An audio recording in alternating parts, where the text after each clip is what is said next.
जहां पे दो ऑप्शंस हैं और दोनों ठीक हैं। कंफ्यूजन क्या है, एक सही है गलत है, यहाँ पे कुछ सही कुछ गलत नहीं है, यहाँ पे क्या है डिलेमा है, दोनों सही है। अब देखना है कि इसमें चुनना क्या है।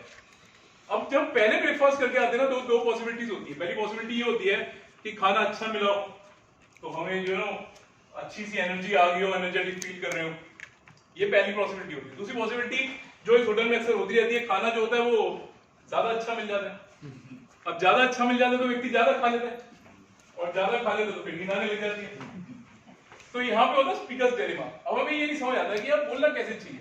या तो सेशन बहुत एनर्जेटिक होना चाहिए, इंटरेक्टिव होना चाहिए, वो फर्स्ट केस में अच्छा है अगर खाना अच्छा मिला हो। लेकिन एक दूसरा केस भी है, खाना अगर ज्यादा अच्छा मिल गया है और नींद आ रही है तो फिर क्या है, फोटो अच्छी लगी होगी, है ना। स्पीकर अच्छा बोलता रहे, हम आराम से सो सके तो मजा आ जाए, ऐसा ही है ना। तो आप आज कौन से वाले मूड में, पहले ये बताओ कौन सा वाला डिलेमा है, एक्टिव होना चाहिए नहीं होना चाहिए? ये तो आप पे डिपेंड करता है, हमारे को तो करता ही है। मैं अपनी डायरेक्शन वैसे ही चुनूंगा। तो अगर आप लोग एनर्जेटिक नहीं फील कर रहे तो मैं एक बार रिक्वेस्ट करूंगा, सब एक बार खड़े हो जाए। बस इतनी एनर्जी बहुत है यार, मैं समझ के एनर्जेटिक को बैठ जाऊं।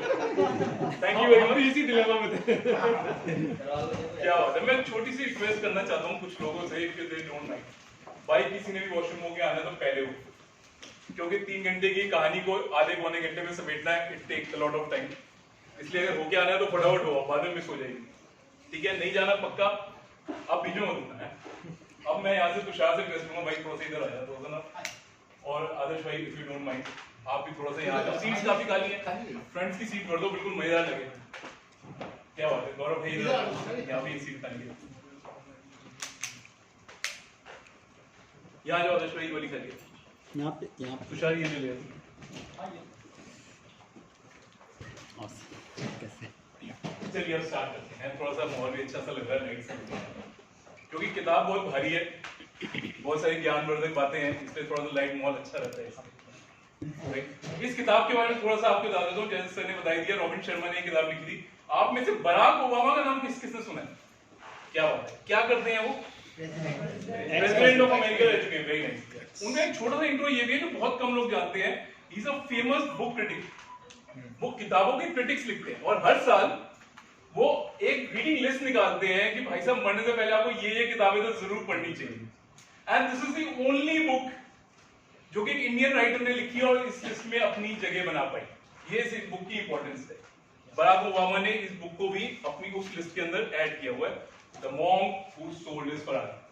जब मैंने पहली बार ये किताब उठाई ना तो मैं समझ गया कि इसके अंदर जरूर बहुत खर्चे की बात की गई है। आपको लाइक पूरी की पूरी फरारी है, इसको मेंटेन करना है, उसकी इंश्योरेंस करानी है, उसमें पेट्रोल डलवाना है, तो बेचारा जरूर परेशान आ गया होगा। उसने कहा इसे बेचो, खत्म करो, है ना। फिर मैंने सोचा इस टाइटल को और क्या लिखा, the monk who sold his Ferrari, वो सन्यासी जिसने अपनी फरारी बेच दी। तो आप समझ गए ना, ये बाबा राम रहीम की कहानी है। आफ्टर ऑल वही ऐसे सन्यासी हैं जो एक फरारी खरीद सकते हैं। वैसे तो सारे बाबा खरीद लेते हैं, बस वो दिखाते नहीं है, लोग को पैदा देते हैं, है ना। तो हमारे देश में तो सभी बाबा फरारी खरीद सकते हैं। ये उनकी कहानी है, ऐसा हम सोचते, लेकिन ऐसा नहीं। ये कहानी है एक एडवोकेट जूलियन। जूलियन जो था एक एडवोकेट था, बहुत बिजी रहता था, बहुत पैसा छाप रहा था। इतना पैसा छाप रहा था कि उसने एक फरारी खरीद ली, एक बंगला बना लिया, बहुत सारी गाड़ियां थी, उनमें से एक फरारी थी। पैसा ही पैसा, हर तरफ पैसा ही पैसा था, खूब पैसा कमा रहा था, खूब केसेस थे उसके पास, खूब लोग आते थे, खूब उससे नई नई चीजें सीखते थे, खूब जगह जाके वो आर्ग्यूमेंट करता था। लेकिन इन सब के बीच में ना कुछ ऐसी चीजें थी जो पैसे के साथ साथ नहीं आ पा रही थी। वो क्या नहीं आ पा रही थी? खुशी नहीं आ रही। उसकी कोई फैमिली नहीं थी। उसकी जो बीवी थी उसने उसको डाइवोर्स दे दिया था, क्योंकि उसके पास टाइम नहीं होता था उससे बात करने का। उसके बच्चे उसके साथ नहीं रहते थे। एट द एज ऑफ 52 उसको देख के ऐसा लगता था वो 75 साल का बूढ़ा है। और इसी 52 साल की उम्र में एक दिन ऐसा हुआ कि कोर्ट में एक आर्ग्यूमेंट करते हुए उसको हार्ट अटैक आ गया। At the age of only 52 उसको हॉस्पिटल ले जाया गया, और पैसा जो है ना बहुत ज्यादा काम नहीं आया, लेकिन बच गया। किस तरीके से बच गया? वापस आया, कुछ दिन ऑफिस गया, और वो देख रहा था, समझ रहा था कि यही वो काम है जिसकी वजह से मेरे को हार्ट अटैक आया था, यही वो लाइफस्टाइल है जिसकी वजह से सब कुछ छूटता जा रहा है। ऐशो आराम की चीजें आ रही हैं, बहुत पैसा आ रहा है, बहुत बंगले बन रहे हैं, बहुत गाड़ियां आ रही हैं, फरारी है, फरारी की इंश्योरेंस करा रहे हैं, इतना पैसा तो उसी में चला जाता है जितने में 2 गाड़ियां और आ जाए, लेकिन मैं करा रहा हूँ। लेकिन उन सबकी वजह से लाइफस्टाइल कुछ नहीं है, लाइफ खत्म होती है। अनुज जी आ जाओ। सॉरी मेरे को पता नहीं था आपकी सीट किसी और को दिलवा दी मैंने, राइट। तो बहुत परेशान होता है, एक दिन परेशान होके अपना सब कुछ बेच देता है, फरारी बेच देता है, अपना घर बेच देता है, बिजनेस बंद कर देता है, प्रैक्टिस छोड़ देता है और खुद संन्यास लेके चला जाता है भारत। ठीक है जी। उसके बाद कई साल के बाद अचानक जूलियन दोबारा प्रकट होता है इस कहानी में, वो वापस आता है और अपने एक असिस्टेंट से मिलता है। असिस्टेंट उसको पहचान ही नहीं पाता, ये वही जूलियन है जो 52 साल की उम्र में 75 साल का लगता था, आज इसको देख के लग रहा है 40 साल का। वो बहुत हैरान होता है, तो उसे बताता है कि कन्वर्जन कैसे हुआ। वो बताता है कि मैं जब भारत पहुंचा तो मेरे को एक सन्यासी मिले, वो मिले मॉन्क रमन। उन्होंने मेरे को एक सीक्रेट बताया कि लाइफ को कैसे पूरी तरीके से जिया जाए कि आपको लाइफ के जीने का रिग्रेट ना हो, आपको ये ना लगे कि यार मैं क्या कर रहा था, राइट। ये सीक्रेट मॉन्क रमन ने उनको एक शर्त पे बताया कि ये सीक्रेट अपने तक मत रखना, सबको बताना। तो आज मैं वापस आ गया हूं, मैं सबको ही बता रहा हूं कि लाइफ ऐसे नहीं ऐसे जियो। तो ये कहानी इसके ऊपर दी। क्या बात है, क्या भूमिका है। चलिए, तो मैं आपके साथ कहानी को आगे नहीं बढ़ाएंगे, अब मैं सीधा लर्निंग पे आ रहा हूं। जो लोग ये सोच रहे हैं कि आज हम एक किताब पढ़ने वाले हैं, एक रिव्यू करने वाले हैं, ऐसा हम कुछ नहीं करने। ये कोई बुक रीडिंग नहीं है, ये बुक इंटरप्रिटेशन है। ये कहानी ऑलरेडी हमें दी गई है, हम आज सिर्फ उसका इंटरप्रिटेशन पढ़ने वाले हैं। इन शॉर्ट आपके 4-5 घंटे बचने वाले, 5 घंटे की कम से कम ये किताब पढ़ने में लगते हैं। उसका जो भी आउटकम है, जो इंटरप्रिटेशन है, वो मैं आपके साथ शेयर करने वाला हूं, राइट। तो उन्होंने एक कहानी बताई, जैसे कि मैं कईयों को अपनी ट्रेनिंग में बताता भी हूं कि कहानियां बिकती हैं भाई साहब। आदमी को शायद थ्योरी नहीं याद रहे, कहानी जरूर याद रहती है। तो मॉन्क रमन ने भी खूबसूरत सी कहानी सुनाई। मैं आपको कहानी सुना रहा हूं, आपको पसंद आएगी, ध्यान से सुनना, अपनी इमेजिनेशन खोल लीजिए जी। बिल्कुल ऐसा लगना चाहिए आप वहीं पे है जहां पे ये ज्ञान की बात सिखाई जा रही है। तो क्या हुआ जी, सबसे पहले उन्होंने बताया कि सोचो आप एक खूबसूरत से गार्डन में हो।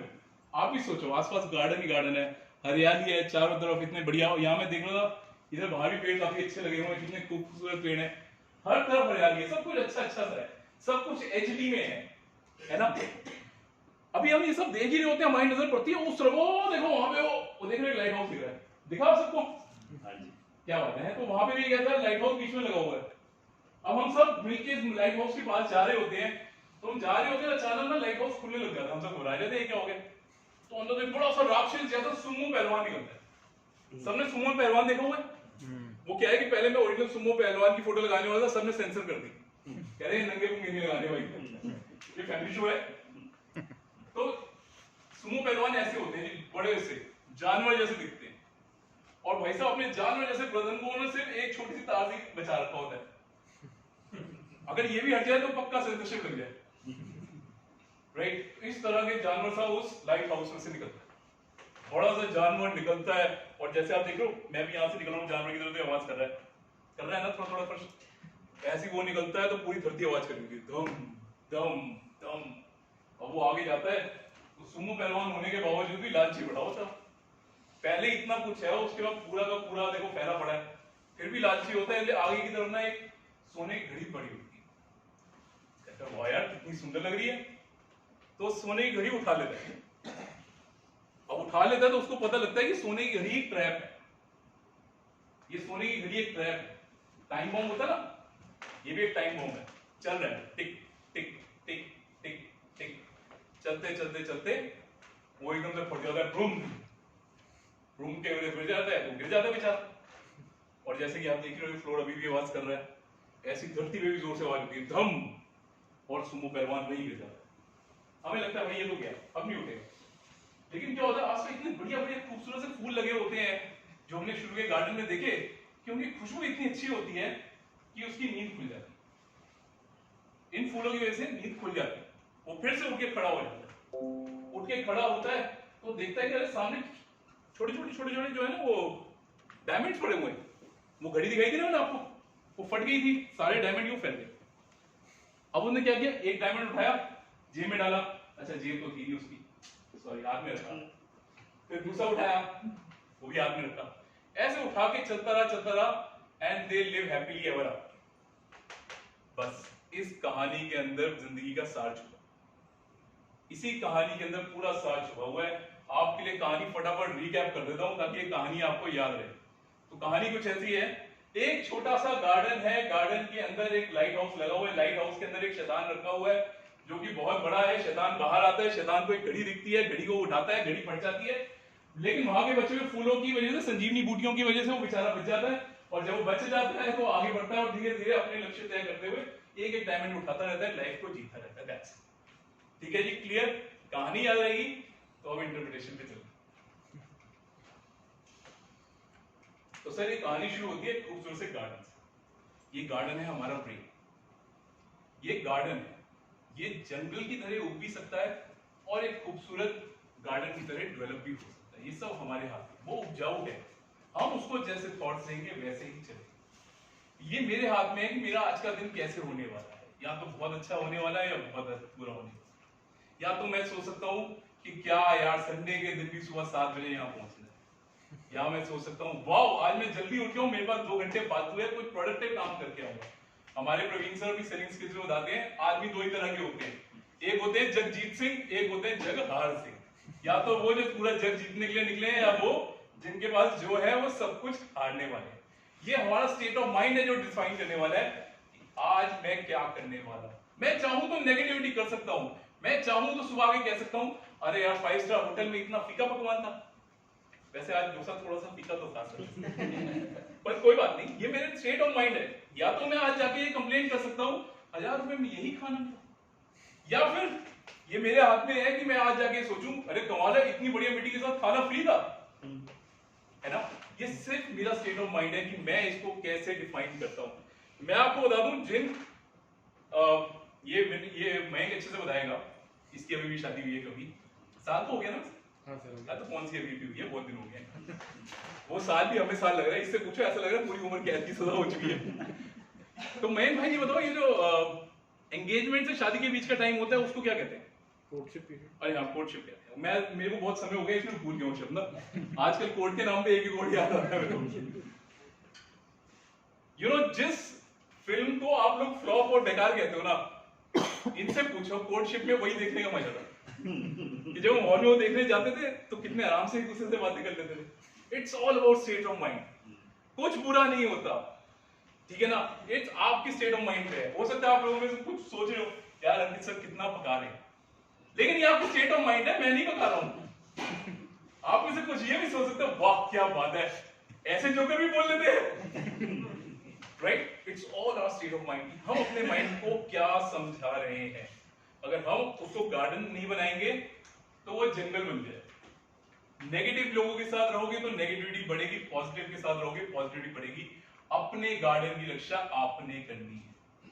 पॉजिटिव थॉट्स जनरेट करेंगे तो लाइफ में हमेशा खुश रहेंगे, वरना भाई साहब ये दिमाग तेजी से जंगल बनता चला जाए। ठीक है सर, ये एक छोटी सी इंटरप्रिटेशन थी अबाउट द गार्डन। अब आगे चलते हैं लाइट हाउस पे। लाइट हाउस सिग्निफाइज करता है हमारे लक्ष्य को। हमारी लाइफ का लक्ष्य क्या है, अगर हमें ये नहीं पता या हमें पता है लेकिन वो गलत पता है तो हम उसको अचीव नहीं कर पाएंगे। यू नो कोविड चल रहा था और 2 महीने पहली बार लोगों ने अपने लाइफ टाइम में ऐसा देखा कि 2 महीने कोई काम नहीं हुआ, हम घर बैठे रहे। हमें पता ही नहीं भाई काम नाम की कोई चीज भी होती है, हमें पता ही नहीं दुकान खुलती भी थी। 2 महीने में ऐसा लगा हम सब कुछ भूल गए। तो एक सर्वे कराया गया बड़े बड़े टॉप बिजनेसमैन के बीच। उसने पूछा सर आप देखिए अब लगभग लॉकडाउन खुलने वाला है और 10-15 दिन में खुल जाएगा, आपको क्या लगता है अब आपको यहां से कैसे कम बैक करना है, कैसे बाउंस बैक करना है, तो आपका लक्ष्य क्या है? तो एक ने कहा कि देखो यार पहले ऐसी बात तो नहीं आ पाएगी, पहले तो बहुत बिजनेस है, लेकिन ना अगर 50% भी हो जाए ना तो मेरे खर्चे निकलने लग जाएंगे, बढ़िया हो जाएगा, मैं वहां से सर्वाइव कर लूंगा और धीरे धीरे लक्ष्य की ओर चलता जाऊंगा। हमने कहा बिल्कुल ठीक है, बिल्कुल ठीक है, हमें ऐसी पॉजिटिविटी रखनी चाहिए। फिर दूसरे की बारी आई, उसने कहा नहीं ये 2 महीने का लॉस भी निकालना है भाई, इतनी मेहनत करनी है सुबह से शाम तक कि ये 2 महीने का जो लॉस हो गया ना ये भी निकले। तो मैं इतनी मेहनत करूंगा कि 2 महीने का लॉस निकाल के यानी कि लगभग 20% की एक्स्ट्रा सेल करूंगा हर महीने, तब जाके निकलेगा। इतनी करनी है ताकि मैं सबको बोनस दे पाऊं, सबको दोबारा से खुशहाली आती है। हमने कहा ये भी बिल्कुल ठीक है, ये बिल्कुल ठीक है, यही हमारा लक्ष्य होना चाहिए। तभी तीसरा बोला मैं चाहता हूँ आने वाला ये जो साल है जो कि बहुत मुश्किल है, कोरोना से भरा हुआ है, मैं चाहता हूँ मैं और मेरा परिवार अगला साल दिखे जिंदा। बिजनेस तो हम बात करेंगे, ये वो लक्ष्य है जो मैं चाहिए। अनफॉर्चुनेटली हम ये लक्ष्य नहीं पहचान पा रहे। तो लाइट हाउस और गाइडिंग फोर्स है जो मैं बताता है कि हमारा पहला लक्ष्य है क्या।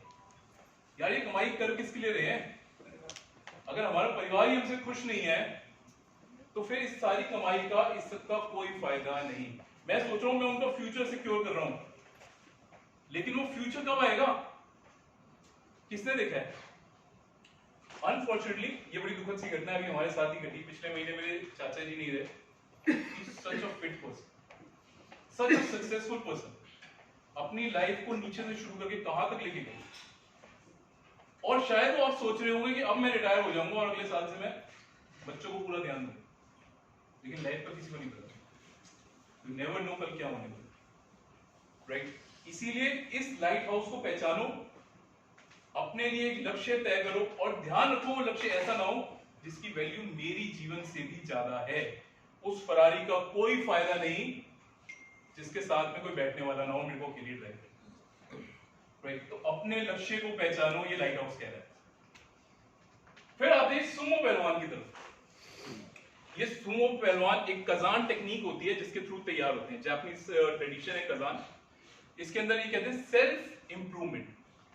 रोज अपने आप को थोड़ा थोड़ा थोड़ा थोड़ा इंप्रूव करो तो आप एक दिन इतने मजबूत बन जाओगे कि आपको कोई हाथ नहीं लगा सकता। ये बहुत जरूरी है। आप लाइफ में कितने भी बिजी क्यों ना हो, अगर आप कोई नई चीज नहीं सीख रहे, कुछ नया नहीं कर रहे, तो लाइफ वहां थम गई है और उस लाइफ का कोई यूज नहीं, राइट? यू नो, आप में से सचिन तेंदुलकर का नाम किसने सुना है? क्या बात है, he is the god of cricket, agree और नॉट? यस, है ना? सचिन तेंदुलकर ने एक इंटरव्यू में बताई थी बात कि मोहम्मद अजहरुद्दीन ने उन्होंने कोई बहुत अच्छी टिप दी थी जो अपनी लाइफ में हमेशा फॉलो करते। उन्होंने कहा यार वो क्या टिप थी, तो उन्होंने शेयर की। उन्होंने कहा कि वो लोग जो कहते हैं कि परफेक्ट मैन एक इल्यूजन है, मैं परफेक्ट हूं, वो जो कहते हैं कि परफेक्ट मैन एक इल्यूजन है, वो गलत कहते हैं। You can be a perfect man, and to be a perfect man all you need to do is to be a better man every day. अगर मैं कल से बेहतर आज हूं तो परफेक्शन की यही डेफिनेशन है। लेकिन ध्यान से सुनिएगा, you need to be a better man every day. रोज कल से बेहतर करना है तो मैं परफेक्ट हूं, और मैं सोचूं कि मैं अब परफेक्ट हो चुका हूं तो मैं गलत सोच रहा हूं। ये एक जर्नी है जो हमें तय करनी है। हमें रोज कुछ ना कुछ नया सीखना चाहिए, रोज कुछ ना कुछ नई हैबिट डेवलप करनी चाहिए, नई टेक्निक डेवलप करनी चाहिए, रोज अपने आप को कल से बेहतर बनाना चाहिए, नई नई चीजें सीखनी चाहिए। मैं एक छोटे से एग्जांपल से आपको बताता हूं कि अभी जब लॉकडाउन आया था, आप सबने बहुत सारे मनोरंजन काम किए होंगे, मैंने भी ऐसे बहुत सारे किए। मैंने दो ऐसी चीजें की, मैंने प्रवीण सर को भी बताया, फिर तभी से प्रवीण सर ने कहा कि भाई तुम्हें ट्रेनिंग देनी है दोनों चीजों पे। तो क्या हुआ, मेरे को अपनी लाइफस्टाइल में जरूरत नहीं थी कि मैं उल्टी सीधी और कोई नई चीजें सीखूं। बिजनेस बिल्कुल फर्स्ट क्लास चला था, कोई प्रॉब्लम नहीं। लेकिन इसी लॉकडाउन में, यानी अब तो खैर 2 साल हो गए लॉकडाउन को, मैंने नई 2 चीजें सीखी। वीडियो एडिटिंग करना, जबकि मेरे अपने स्टूडियो में बहुत बढ़िया वीडियो एडिटर है, मेरे को कोई वीडियो एडिट करने की जरूरत नहीं होती, मैं जिससे उसको मेल कर देता हूँ, अपने आप करके भेजता हूँ। फिर भी मैंने हाथ से करनी सीखी, इससे मेरे को 4 नई बातें भी पता लगी। और दूसरी, मैंने पहली बार मैं उस बिजनेस फैमिली से बिलोंग करता हूँ जहाँ पे वो कहते हैं कंप्यूटर सेल करना सब बेकार की बात है, वेबसाइट बनाना बिल्कुल बेकार की बात है, ये सब नहीं करना चाहिए, ठीक है ना? और वहां पे बड़ी अच्छी अच्छी कहावतें बताई जाती होगी, जिसका दूध बिकता उसको दही जमा नहीं किया जाता। हम यही बैठ के बेच रहे थे भाई, क्या करने आगे बेच के, सुनो इस मेंटालिटी हमको लोग रहते थे। लेकिन इस लॉकडाउन में मैंने खुद अपने प्रोडक्ट्स को फ्लिपकार्ट पे लिस्ट करना सीखा। आपने भी कोई सीखना चाहे तो I can guide you now.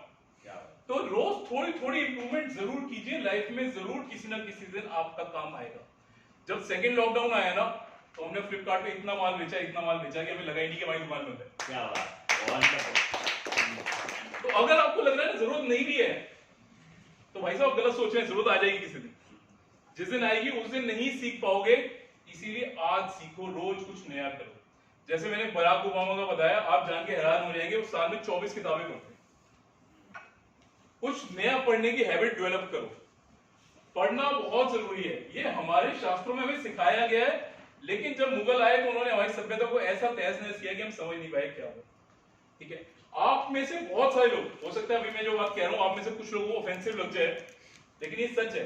आपको जो रामायण पढ़ाई गई है ना, उसमें ऐसे ऐसे साइंटिफिक तत्व छुपे हुए हैं जो आपको नहीं बताए गए, आपको बताए ही नहीं गए। लेकिन जब आपको कोई बताता है, ठीक है, आप कहते हो ऐसा कुछ नहीं है, मैंने रामानंद सागर की रामायण में देखा था, ऐसा नहीं था। और हम भी बेचारे क्या करते हैं, हम इतने भोले हिंदू हैं, हम वही मान लेते हैं, हम कहते नहीं ऐसा ही हुआ था। आप में से आधे लोग मेरे को बता दो कि राम सेतु कैसे बना था। वो कहेंगे पत्थर पे राम नाम लिखो, उसको डाल दो, वो तैरने लग जाएगा। ये आपको बताया गया भाई साहब कि राम नाम लिखने से तैरता है, ये आपको बताया गया, आप भी गर्व से बताते हो, क्योंकि हम सोचते हैं भाई यही सच है। ये सच नहीं है। 2 इंजीनियर्स ने पुल बनाया था भाई साहब, जिसका नाम नर और नील था, जो विश्वकर्मा जी के बच्चे थे, और पूरी कायनात ने मिलकर इसको बनाया था। बड़े बड़े हाथियों का इस्तेमाल हुआ था। मॉडर्न डे पुलिस जिसे कहा जाता है, वो उस समय बनाई गई थी। ठीक है जी, अगर आप रामायण ठीक से पढ़े, वहां दिया गया कि जंगल का जंगल साफ कर दिया गया था, वहां से बड़े बड़े लठ उठाए गए थे, उन लठों के पहले स्ट्रक्चर बनाया गया था, फिर उसमें पत्थर डाले गए थे, इसलिए पत्थर इधर उधर नहीं गए थे, और आखिर वो पुल तैयार हुआ। आपसे बात क्यों छुपाई गई? ताकि आप किसी को ये ना कह दो कि इंजीनियरिंग सबसे पहले हमारे यहाँ आई। हमें नहीं बताया गया ना भाई, तो पुष्पक विमान उड़ के जाता था। 300 साल के बाद लोगों को पता लगा हाँ पुष्पक विमान होता है। हमारे यहाँ पहले से ही था। हमारी सभ्यता को छुपाया गया क्योंकि हम लोगों को पढ़ने की आदत नहीं है। हमारे यहाँ पे नालंदा यूनिवर्सिटी थी, जो आज तक की डेट में सबसे बड़ी यूनिवर्सिटी बताई गई है। आपकी जानकारी के बाद दूं कि जब वहां पे आक्रमण हुआ था, उसको जलाया गया था, तो 3 महीने तक वो जलती रही थी। उसमें इतनी किताबें थी, 6 महीने जलती रही, कई महीनों तक वो चलती रही थी। इतनी किताबों का हमारे पास भंडार था। लेकिन अनफॉर्चुनेटली सारी बातें हमसे छुपाई जाती है और हमें सिंपल सी बात बताई जाती है, अरे नहीं ऐसा कुछ नहीं होता, हमने राम लिख दिया था, ऐसे डाल दिया था, वो तैरने लग गया। That's it. ताकि आप किसी को समझाने ना खड़े हो जाओ कि भाई साहब तुमने तो ये सारी बातें बाद में सीखी। क्या आप जानते हैं इंडो वैली सिविलाइजेशन जो है वो कई हजार वर्ष पहले थी, और वहां पे सैनिटरी सिस्टम था। वो सैनिटरी सिस्टम जो हम सोचते हैं यूरोप से आया, वो यूरोप हमारे यहाँ से ही सीख के गया। अनफॉर्चुनेटली आज हमें सैनिटरी सिस्टम नहीं बनाने आ रहे, इसलिए हमारे शहरों में बाढ़ आती है ना। उस समय पानी कहीं नहीं रुकता, लेकिन हम लोगों से ये बातें छुपाई गई। क्यों? क्योंकि हम पढ़ते नहीं, इसलिए पढ़ना बहुत जरूरी है। एक हैबिट डालो कि रोज एक किताब जरूर पढ़नी, और कभी ये मत सोचो कि भाई साहब आप क्या लाइफ में आप पढ़ के क्या। आपकी जानकारी के बाद दूं, अटल बिहारी वाजपेयी ने अपनी LLB प्रधानमंत्री पद छोड़ने के बाद की थी। आप सोच के बताओ कि उस व्यक्ति को क्या जरूरत थी ये करने की, जो देश का प्रधानमंत्री रह चुका हो, अब LLB करके क्या करेगा। लेकिन उन्होंने प्रधानमंत्री पद छोड़ने के बाद LLB की थी, क्योंकि हम पंजाबी में एक ही कहावत मशहूर है जी, वो कहते हैं जब तक पूरे नहीं होना ना, तब तक पूरा नहीं होना। पैसे पूरे होने का मतलब होता है भगवान के पास चले जाना, अब हमारा जीवन काल पूरा हो गया। तो भाई साहब जब तक पूरे नहीं होना ना, पूरा नहीं होना, कुछ ना कुछ सीखते रहना। यू नेवर नो कब लाइफ पलटी मारे। जैसा कि आप सब जानते हैं कि KFC जिसने शुरू की थी, उसने अपना बिजनेस 72 की एज में शुरू किया था भाई साहब, और हम तो 60 में रिटायर हो जाते हैं। अरे अब तो बहुत हो गया, घर बैठेंगे। तो भाई साहब जब तक पूरे नहीं होना तब तक पूरा नहीं, आवाज नहीं आ रही, तब तक पूरा नहीं होना। Constant learning is the key to success. आपको रोज थोड़ा थोड़ा थोड़ा थोड़ा जरूर बढ़ना चाहिए, सुमो पहलवान की तरह। ठीक है जी, लेकिन ऐसी बनना चाहिए धीरे धीरे, जल्दबाजी कोई नहीं। राइट। इसके बाद अगला एलिमेंट है इसकी चड्डी। ये तारों से बड़ी चड्डी है ना, ये कहती है लाइफ में डिसिप्लिन भी बहुत जरूरी है। अगर लाइफ में डिसिप्लिन नहीं है ना तो कुछ नहीं है। मैं तो चाहता हूं कि सुबह आराम से 11 बजे उठा कर, फिर कभी कभी आज से 7 साल पहले एक बार प्रोड्यूसर में बैठे थे, इन्होंने कहा सुबह 7 बजे की मीटिंग हुआ करेगी प्रगति क्लब की, ऐसे हम प्लान कर रहे हैं, वहां पे इतने लोग आया करेंगे। मैं कहा सर बेकार की बात करो, कोई नहीं आएगा। संडे को सुबह उठता कौन है? मैं खुद नहीं उठता। उन्होंने कहा नहीं, जिसको लाइफ में सक्सेस चाहिए होती है वो जरूर सुबह उठता है, इसलिए हम सबको सुबह उठना चाहिए, लाइफ में डिसिप्लिन रखना चाहिए, ये बहुत जरूरी है। राइट, चलिए आगे चलते हैं। अगला एलिमेंट है ये घड़ी। ये गोल्डन वॉच कहती है कि भाई साहब अमीर हो या गरीब हो, छोटे हो या बड़े हो, कमजोर हो या ताकतवर हो, कुदरत ने एक दिन में सिर्फ 24 घंटे बनाए। अडानी हो, अंबानी हो या कोई भिखारी हो, दिन में 24 घंटे से ज्यादा कोई नहीं जी पाया। किसी को 25वां घंटा नहीं मिलता। चाहे वो कुछ भी कर ले, इसीलिए इस समय का सम्मान करो, इस 24 घंटे को बिल्कुल भी बर्बाद मत करो। एक बड़ी फेमस कहानी है, आपने भी सुनी होगी, आजकल नेट पे अचानक वायरल हो गई है, हमने काफी समय पहले सुनी थी और एक ट्रेनिंग में सुनाई भी थी, मैं क्या बैठा हुआ है हंस भी रहा है, इसको पता है वही कहानी बोलने वाले हैं सर। तो क्या हुआ, एक गधे के पास एक चीता आया, पहले टाइगर आया करता था लेकिन अब भारत में चीतों का ट्रेंड आ गया तो मैंने चीता कर दिया। तो एक गधे के पास एक चीता आया, तो गधे ने कहा क्या मस्त जिंदगी है मेरी, सवेरे उठता हूँ नीली नीली घास खानी शुरू करता हूँ, खुले आसमान के नीचे खूब मस्ती है। तो चीता कहता है अबे बेवकूफ, घास तो हरी होती है। कहता है तू बेवकूफ होगा, नीली होती है घास। कहता नहीं नहीं भाई, घास हरी होती है। तो दोनों ऐसे बहस करने लग जाते हैं, एक दूसरे को गाली गलौज करने लग जाते हैं। तेरा पूरा खानदान अंधा है, तेरे को पता ही नहीं घास क्या होती है, लोग मुझे गधा कहते हैं, तेरे को गधा कहना चाहिए, नीली घास है तू हरी कह जा रहा है। कह रहे यार ऐसे नहीं बनेगी बात, चलो राजा के पास चलते हैं, राजा से तय कराते हैं घास हरी है नीली है। तो दोनों राजा के पास चले जाते हैं। अब गधा जो होता है रास्ते में अपने आर्गुमेंट से आगे लग जाता है, कहते इतना बड़ा बेवकूफ है ये चीता, पता नहीं कहाँ अफ्रीका से पकड़ना है इसको हमारे यहाँ के जंगलों के बारे में पता ही नहीं, हमारे यहाँ पे नीली घास पाई जाती है, ये सोच रहा है हरी घास है। ये बकवास करते करते करते वो राजा के पास पहुंच जाते हैं। राजा आते हैं, आराम से बैठते हैं, कहते हाँ जी बोलो क्या बोलो। तो इससे पहले चीता कुछ बोलता, गधा पहले ही बोल पड़ा कि सर पहले आप ये बताओ ये घास नीली है कि नहीं है। तो राजा ने तो देखा होगा, हाँ बिल्कुल ये नीली घास है। उसने कहा बस यही बात मैं इस फॉरेन लैंग्वेज चीता को समझा रहा हूँ, ये समझ ही नहीं पा रहा, ये कह रहा है घास हरी है। उसने कहा नहीं ये तो गलत कह रहा है, फिर अगर ऐसे कह रहा तो कह रहे है ना, इसलिए इस चीता को सजा मिलनी चाहिए माय लॉर्ड। उसने कहा भाई ठीक बात है। तो चीता ऐसे तेरी सजा ये है, तू 1 महीने तक किसी से बात नहीं करेगा। ठीक है, कहते ठीक है भाई साहब कोई बात नहीं, मैं मोदी जी से शिकायत करूंगा कि यहाँ पे मेहमानों को बुला के आप ऐसे वो कर रहे हो। पर गधा बिल्कुल खुश हो जाता है, कहता है मेरे को तो न्याय मिल गया, खुश होकर फटाफट आगे जाता है, कहता है देखा मैं कह रहा था घास नीली होती है, समझते नहीं ऐसे कैसे चला जाए। चीता कहता है मालिक एक बात बताओ, घास तो हरी होती। शेर कहता है हाँ घास तो हरी होती है। कह तो तुमने उसकी बात क्यों मानी और मेरे को सजा दे दी। कहते नहीं नहीं नहीं, तुम्हें सजा इस बात की नहीं मिली है कि घास नीली होती है हरी है, तुम्हें सजा इस बात की मिली कि उस गधे से कमान क्यों चले, इतना समय क्यों बर्बाद किया तुमने, और अपना करा सो करा मेरा करने वाला है कि महाराज बताओ ये हरी है नीली है। तो time is very important, respect your time. दिन के 24 घंटे अच्छे से इन्वेस्ट करो, हर चीज को बराबर मिलना चाहिए। ये क्या फोटो भेज दी इंपॉर्टेंट के लगा देगा, ये बहुत फेमस थ्योरी है, कभी समय मिलेगा 5-10 मिनट का तो मैं आपको पूरी ठीक से इसको शेयर करेंगे, लेकिन अभी आपको शॉर्ट में बताता हूँ। टाइम मैनेजमेंट के ऊपर जितनी थ्योरीज लिखी गई है उसमें सबसे प्रैक्टिकल थ्योरी है जो यहाँ पे दिखाई जा रही है, दैट इज 4 क्वाड्रेंट थ्योरी। ये कहते हैं अपने दिन की जब भी टू डू लिस्ट बनाओ ना, हमेशा 4 क्वाड्रेंट्स में बनाओ। बोल रहा है थोड़ा सा टाइम मैनेजमेंट इसका ठीक नहीं है, राइट। ये कहते हैं कि हमेशा अपनी जो भी टू डू लिस्ट बनाओ ना ऐसे बनाओ, पहले वो चीजें लिखो जो अर्जेंट भी है और इंपॉर्टेंट भी है।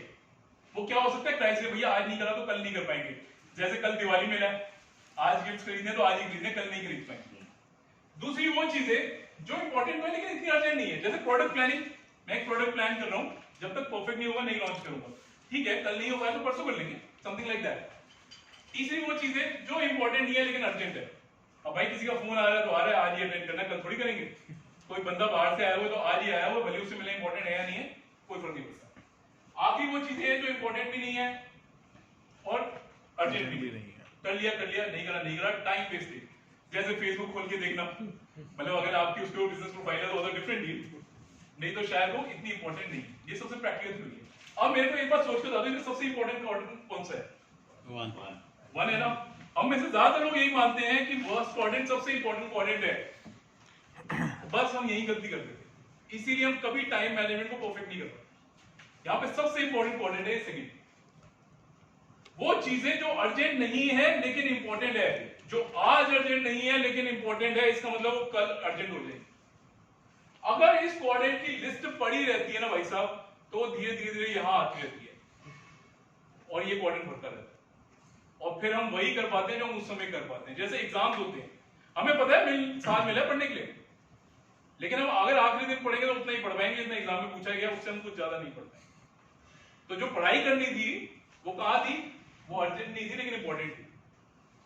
और हमने कब करी? जब आखिरी दिन आ गया, जब वो क्या हुआ, इस क्वाड्रेंट से निकल के इस क्वाड्रेंट में आ गया। अगर आप चाहते हैं कि लाइफ में सारे डिसीजन हॉश पॉश में ना लिए जाएं, आखिरी दिन में ना लिए जाएं, तो भाई साहब उसको पहले ही निपटाने की आदत है। ये क्वाड्रेंट जिसका भरा हुआ है ना, वो इसको खाली होने नहीं देगा। इसलिए इसको खाली करने के साथ साथ इसको भी खाली करने की कोशिश करते रहोगे तो टाइम बचा पाओगे, नहीं तो कभी नहीं बचा पाओगे। प्रोडक्ट डेवलपमेंट होनी है, प्रोडक्ट प्लानिंग होनी है, ये सब अगर समय पे नहीं हुई तो हमेशा लास्ट मिनट पे होगी, और लास्ट मिनट पे तो जैसी होगी होगी, राइट? इसीलिए क्वाड्रेंट नंबर 2 के ऊपर ध्यान रखना चाहिए। चलिए आगे चलिए, ये तो हो गई घड़ी की बात। आई होप आप लोगों को कुछ वैल्यू अभी तक एडिट लग रही है। इसके बाद तो जैसे कि आप भी घड़ी में देख पा रहे हैं कि टाइम तो हमारा लगभग पूरा हो गया, लेकिन 5 मिनट आपसे और लूंगा फटाफट अपने इसको रैंक फाइंड अप करने के लिए। इसके बाद है फूल। वैसे तो चाइना वाले लोगों से मेरा विश्वास पूरी तरीके से उठ चुका है। भाई साहब कुछ भी खा लेते हैं फिर हम लोग, आपको पता ही कैसे कैसे हमने सामना किया है चाइना वालों का। लेकिन चाइना में एक कहावत बहुत ही मशहूर है, वो क्या है कि वो लोग जो फूल बांटते हैं उनके हाथ में अक्सर खुशबू रह जाती है। तो यहाँ पे फूल रिप्रेजेंट करते हैं अच्छे कामों। लाइफ में थोड़ा समय निकाल के अच्छे काम जरूर करने चाहिए। यू नो, कोविड का टाइम था, कितना जबरदस्त टाइम। सेकेंड वेव के टाइम आप देखें, अब जब भी मैं फेसबुक खोलता था मैं देखता था कि वो भैया फलाना यूट्यूबर है, वो एक्स मिनिस्टर है, वो एक्स स्पीकर है, वो जज है, वो सब फेसबुक पे गुहार लगा रहे हैं। वो कह रहे हैं प्लीज हमें एक बेड दिलवा दो, प्लीज नेताजी आप दिलवा दो, वो दिलवा दो। मैं खुद हर्षवर्धन के एक प्रभावी को जानता हूँ जो उनके लिए सारे पोस्ट लिखता है सोशल मीडिया के। वो तक लोगों के फोन नहीं उठाता, क्योंकि जिसका ही फोन उठाता था एक ही बात होती थी कि प्लीज बेड दिलवा दो। यानी कि आपने लाइफ में कुछ भी कमाया हो, उस समय उसकी कोई वैल्यू नहीं थी। किसी पैसे की वैल्यू नहीं थी, किसी नाम की वैल्यू नहीं थी, किसी रैंक की वैल्यू नहीं थी। हमने जजेस को देखा, वो भी अपने लिए नहीं ले पाए। हमने पार्षदों को देखा, वो अपने लिए बेड नहीं अरेंज कर पाए। हमने बड़े बड़े बिजनेसमैन को देखा, वो अपने लिए बेड नहीं अरेंज कर पाए। दिल्ली वाले दिल्ली छोड़ के सहारनपुर जा रहे थे, सहारनपुर वाले और आगे जा रहे थे, और ऐसी सिचुएशन बनी हुई थी। उस समय पे आपको जान के हैरानी होगी, प्रगति परिवार के मेंबर्स ने आपस में 40 से ज्यादा बेड्स एक दूसरे के अरेंज किए। और क्यों कर रहे हैं? उन्हें क्या था? उन्हें बिजनेस का लालच नहीं था ब्रदर, उन्हें लालच था कि हम सब परिवार हैं। इसलिए लाइफ में थोड़ा समय इन गुलाबों के लिए भी निकालो, अपने गुलाब बांटो। जो आदमी गुलाब बांटता है उसके हाथ में गुलाब की खुशबू रह जाती है। जहां पैसा और नाम काम नहीं आता, वहां रसूख काम आता है, और रसूख वही कलम कर सकता है जो लाइफ में अच्छा करे। इसीलिए समय निकालो, एक दूसरे के लिए रेफरेंस जनरेट करो, है ना? कुछ अच्छा करो बाकी अपने साथी को आगे बढ़ाने के लिए। जब हम एक दूसरे के लिए रेफरेंस जनरेट करेंगे तो लाइफ में देखना कोई आपके लिए भी रेफरेंस जनरेट करेगा। और जो ये सोच रहा है कि मैं आया हूं, मेरे को काम मिल जाना चाहिए, ऐसे नहीं मिलेगा। उसको गुलाब बांटने पड़ेगा, और जो गुलाब बांटता है उसी के हाथ में गुलाब की खुशबू रहती है। इसलिए लाइफ में समय निकाल के गुलाब जरूर बांटो। आप प्रगति में आए हो, पैसा कमाने से पहले दूसरे के लिए रेफरेंस जनरेट करने की सोचो। फिर देखना, आज आपको पैसा नहीं भी मिलेगा ना, तो कल को आपको वो रसूख मिलेगा जो कोविड के टाइम हम सबने देखा कि कितने काम। चलिए last but not the least, ये कहता है डायमंड्स। ये डायमंड्स कहते हैं कि जो पूरी घड़ी उठा के अपनी जेब में रखना चाहते हैं ना, सोने से लदी हुई, वो घड़ी एक दिन फट जाएगी, वो एक दिन खत्म हो जाएगी। लेकिन जो आज में जीता है ना, एक टाइम पे एक ही डायमंड उठाता है, वो लाइफ लॉन्ग चलता रहता है। इसलिए आज में जीना सीखो। आज क्या है उसके बारे में। एक सेठ थे, एक सेठ जी ने सीए को बुलाया, मुनीश को बुलाया। सीए तो आए नहीं, आज हम सीएस को बुलाएंगे। उन्होंने कहा मुनीश भाई सारी की सारी वैल्यूएशन निकालो हमारे एसेट्स की, बताओ हमने कितना पैसा कमा लिया है। उन्होंने कहा अच्छा अभी गिन देते हैं। उसे गिन दिया, कह रहा है महाराज आपने इतना पैसा इकट्ठा कर लिया है कि 7 पुश्ती आपकी बैठ के खा सकती हैं। हम तो बड़े खुश हुए, ये भी खुश हुआ, कह यार सही है यार, इसने तो ये भी कह दिया 7 जन्म की रिलेशनशिप मेरे को ही दे दो, मैं समझता रहूंगा आपकी 7 जनरेशन का काम। लेकिन सेठ जी के दिमाग में कुछ और चलते, कह रहे भाई एक बात बता, फिर 8वीं जनरेशन में क्या होगा, चाहे तुम लड़कों पे आ जाएगी। यार ये तो सही कह रहे हो, तो फिर क्या करें? उन्होंने कहा भाई फिर बिजनेस कोच रखो, वो बिजनेस चलाता रहेगा। फिर प्रवीण सर को बुलाया, रोहित सर ने कहा इतना बढ़िया तुम्हारा फैमिली बिजनेस है, फर्स्ट क्लास चल रहा है, इतना पैसा छाप रहे हो तुम, अडानी के बाद तो तुम्हारा ही नंबर लग रहा है, 7 जनरेशन पैंट दिखाने वाली है। उसने कहा नहीं लेकिन 8वीं का क्या होगा, तो बहुत दिक्कत है। इन्होंने कहा कि अच्छा फिर ठीक है, जहां पे वो पदमपुरी है ना, पदमपुरी से थोड़ा सा ऊपर पर्वत की तरफ चलते हैं तो एक आश्रम है, वहां के महंत जी की बड़ी मान्यता है, वहां जाओ, वो आपको गाइड कर पाएंगे कि भाई साहब आपकी 8वीं जनरेशन क्या करेगी, वो बता भी देंगे। उसने कहा ठीक है। वो सुबह उसने क्या किया, बड़े सारा बढ़िया सा प्रसाद तैयार कराया, दान दक्षिणा तैयार कराई, एक बड़ी सी फॉर्च्यूनर गाड़ी के अंदर भर दी, उसमें बैठा, यहाँ दिल्ली से ड्राइव करनी शुरू करी। सर कितने घंटे में पहुंचे पदमपुरी? सर डोल आश्रम जो है वो पदमपुरी से थोड़ा और आगे है, डोल आश्रम 6.5 घंटे में वो डोल आश्रम पहुंच गया। यहाँ से दिल्ली से 6 बजे निकला, 12:15 होगी वो पहुंचा। उन्होंने कहा जी महंत जी से मिलना है। उन्होंने कहा जी बताइए। कह रहे जी मैं उनके लिए दान दक्षिणा और ये भोजन का व्यवस्था करके लाऊं दिल्ली से। उन्होंने कहा अच्छा पूछ के आते हैं। वो अंदर गए, थोड़ी देर बाद आए, उन्होंने कहा जी देखो 12:30 हो चुकी है, तो महंत जी तो खाना खा बैठे और बच्चा वो खाना तो वो खाते नहीं, आप कल दोबारा खाना बनवा के लाए तो फिर शायद बात बन जाए। सेठ जी समझ गए भाई साहब ये लेसन लेने के लिए मैं 6.25 घंटे ड्राइव कर दिया। महंत जी को कल के खाने की परवाह नहीं है, वो कह रहे हैं जिसने जन्म दिया है वो खाना भी देगा, और मैं ये सोच रहा हूँ मेरी 8वीं पीढ़ी भी खाए, तो ऐसा होगा क्या? नहीं होगा भाई साहब। धीरू भाई अंबानी ना, मतलब मेरे दादाजी कहते थे इतना पैसा इकट्ठा कर चुके हैं कि दोनों हाथों से भी तो बांटेंगे ना तो खत्म नहीं होगा। तो आपकी जानकारी के लिए बता दूं कि अनिल अंबानी का तो खत्म हो गया भाई। इसका मतलब वो गलत कह रहे थे, है ना? तो इतना पैसा इकट्ठा करके करना क्या है? आज में जीना सीखो। 2 लाइनें हैं आपके साथ शेयर कर रहा हूँ। एक गाने की बड़ी प्रसिद्ध लाइनें हैं, मेरे घर वाले मेरे को सनकी कहते हैं कि ऐसी लाइनें जो कि इतनी नेगेटिव लाइन्स हैं, इसको तुम दिन में कई बार दोहराते हो, बट लेकिन लाइफ में जब भी अपने ऊपर घमंड आ रहा हो ना कि मैं ही सब कुछ कर सकता हूँ, या ऐसा लगे कि मैं कुछ भी नहीं कर सकता, सामने वाला सब कुछ कर सकता है, ये 2 लाइनें आपको बताती है कि लाइफ की क्या हैसियत है, क्या होता है। ये लाइनें कहती हैं कि राजा गए प्रजा गई, राजा गए प्रजा गई, मिट गए वैद और रोगी, मिट गए वैद और रोगी। जो राजा था ना वो भी आज नहीं है, जो प्रजा थी वो भी नहीं है, जो रोगी थे वो तो चले गए, वैद भी अपने आप को नहीं बचा पाए। राजा गए प्रजा गई, मर गए वैद और रोगी, मर गए वैद और रोगी। इसीलिए बन साधु रे ये मुर्दों का गांव, ये मुर्दों का गांव। हम जहां पे खड़े हैं ना, इसको मृत्यु लोक कहा गया है। साथ में कोई कुछ नहीं ले रहा है। भगवान राम आए, उन्हें भी जाना पड़ा, भगवान कृष्ण आए, उन्हें भी जाना पड़ा, साईं बाबा को भी जाना पड़ा, सबको जाना पड़ा, हिटलर को भी जाना पड़ा, नेपोलियन को भी जाना पड़ा, कोई नहीं बचता। तो जब सबने जाना ही है और सबका अंजाम वही है, तो भाई साहब आज में जियो, आज में जियो, आज की उपलब्धि से सेलिब्रेट करो, कल किसी ने नहीं देखा। With that I close this session. Thank you very much.